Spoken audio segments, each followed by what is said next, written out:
Ekta Nagar housing board Mapusa बेकायदेशीर रस्तो खणपाचें काम चालू आसा। ह्या कामाक थळाव्यांनी विरोध केला।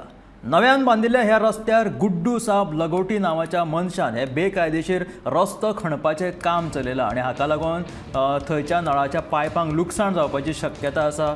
हो बेकायदेशीर रस्तो खणप थांबोवचे अशी मागणी हाऊसिंग बोर्डाचे रहिवासी करपाक लागल्यात।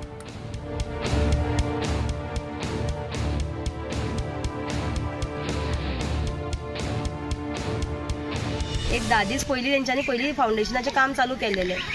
तेंच्यांनी तेन्ना बंद केलें, म्युन्सिपालिटीनी येवन तें काम बंद केलेलें आनी 10 दीस जाले आतां रस्तो नेवो तयार जाला हांगा। 10 दीस जाले हें केलां, डांबर घातला रस्त्याक, हॉट मिक्सिंग केलां आनी आतां तो रस्तो खणोंक लागलो। धाकटी आसलेली पळय ती फाउंडेशन तो व्हडलें करता, रस्तो खणोंक लागलो। सो ताका विचारलें तो म्हणटा म्हाज्या कडेन सगळी परमिशन आसा, PDAची आसा आपल्या कडेन परमिशन म्हणटा। रस्त्याक कांयच सेटबॅक ना, बट तो रस्त्याक तो म्हणटा आपल्या कडेन PDAची परमिशन आसा। म्युन्सिपालिटीन रोड कटिंग परमिशन घेवंक ना तेणी, प्लस तेणी हे घेवंक ना, कन्स्ट्रक्शन लायसन्सूय घेवंक ना म्युन्सिपालिटी कडल्यान। पुलिसांक आनी आपयलें, पुलीस म्हणपालें म्हाका आयज म्युन्सिपालिटी ओपन आसा, सो म्युन्सिपालिटी पळोवन घेतली। ही एरिया एकदम अशीर एरिया आणि तितून जो नवीन रोड केला तो रोड कटिंग वो कॉन्ट्रॅक्टर करता, गुड्डू साब लंगोटी।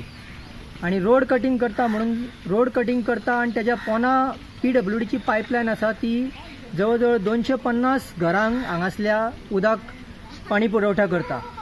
तर एका रस्तो कट करून तेजेर कंपाऊंड घालपाचें परमिशन कोणी दिलें, तो असो क्लेम करता की आपल्या कडेन सगळी परमिशनां आसा। आमकां ऑथॉरिटीजांक विचारपाक जाय, TCP डिपार्टमेंटाक, म्युन्सिपालिटीक, तुमकां हे सगळें ओके आसा की तुमी रस्तो कट करून परमिशनां दिवंक शकता तेंकां?